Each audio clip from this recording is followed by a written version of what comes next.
Okay. So you mentioned earlier that if, let's say, the taxi driver, that if taxi drivers or bus drivers disappear, that there'd be different jobs like, designing the interior of the cars or figuring out new laws. All of those would be more skill-based jobs, which would require degrees.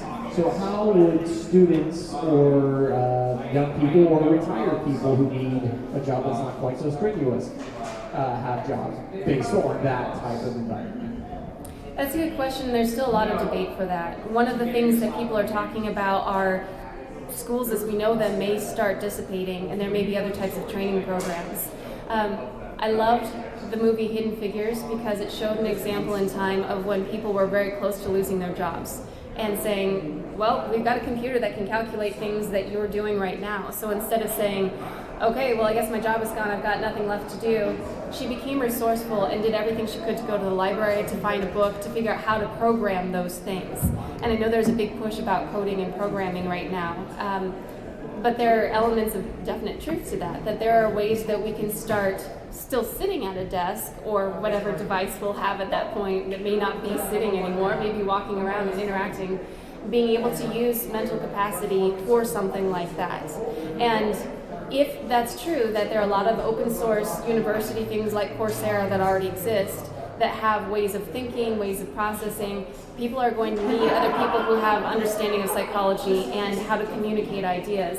In the next 5, 10, 15 years, we know that communication is going to become more and more visual. That's one reason our school has worked in visual designs, that they're communicating ideas in a visual way. Those are not necessarily strenuous. Mentally they can be, but it's not something that you're getting up and manually working on something.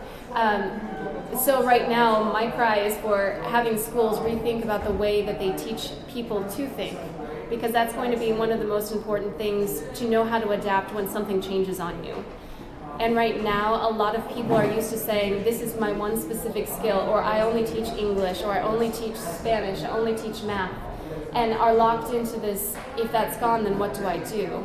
So part of the training becomes, how do you help someone become adaptable and say, now what?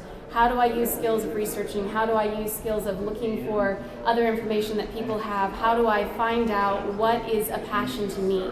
And as school shifts, those things need to come core and central focus, because we don't know what those things will look like yet. And what will be transpiring is neural networks. What's a subject or something you're really passionate about?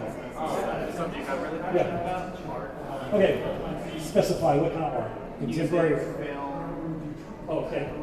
So if we put into AI your passionate topic and create a neural network while you're sleeping, bots are going out throughout the web and extracting the most quality bits throughout the entire world. You wake up in the morning and there on your computer screen or on your wall is the best of what's in the world right now at that point.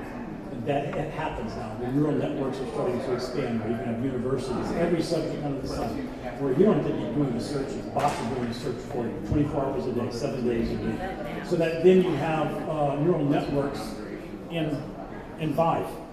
When you actually look at large data, you send points out here and touch a point, all of a sudden it expands in this particular area. It says, oh, here's an artist who's right up your alley, world-renowned, communicate with him.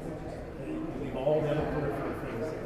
So you can actually focus and centralize, but also get a big picture. That can go with universities around the world, medicine, you name it.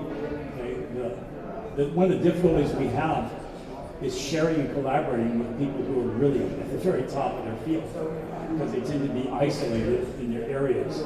With a neural network available, you can do it in any field. Just think about the amount of information that can be brought to you in any particular area that you're passionate about. Okay? So the whole idea of educating ABC 1, 2, 3s, maybe that's not where we're going to be heading with education. Tell how the two students are using the art and the music in what they're Talk about film design or visual design. Should I share the story of how we? Yeah. So I'm going to tell a little bit of the story of how we received the HoloLens. Closer. In 6th grade, we were starting a collaborative project with a school called the School of the Future, which was based in Philadelphia. And what we did was we created tutorials on different education programs and then sent them to each other and received feedback from each other. So my group did a tutorial on a program called Foreign, which is like, I think at the time it was just AR.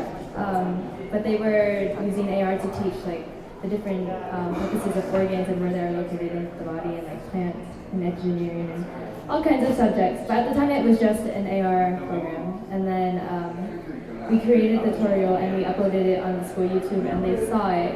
And then they contacted the school, and so we started a collaboration with them. And then over the years they've expanded from AR, and now they're developing for the HoloLens. So that's why we have a HoloLens, because we are still collaborating with them, and then It's on we have it on loan.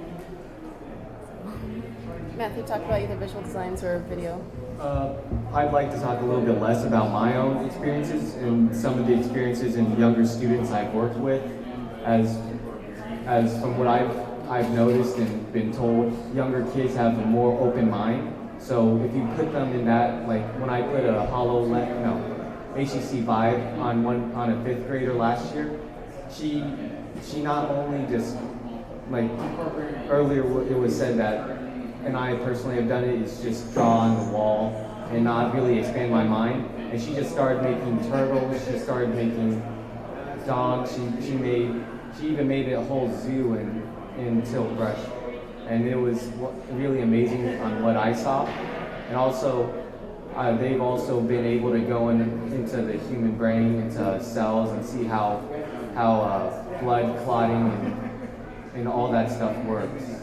And it's just, and sometimes we have in pairs of two. So one person would be able to look at the screen while the other was in there, and that really got the dialogue going. So the person in the game so far was able to talk to the person out of it and just really communicate and try to understand and try to teach each other. So. Jennifer, you talk about combining different subjects, like going from experience of National Geographic Live and then bringing music into it and creating a rap, and how combining multiple subjects will be really important in the future also. So another story.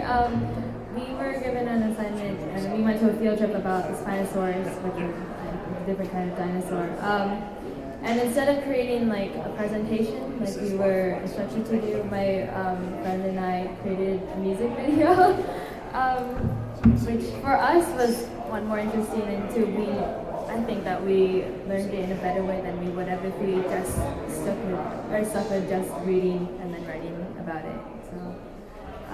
So what I just did with him is he's taking a look at a class called Lifelike.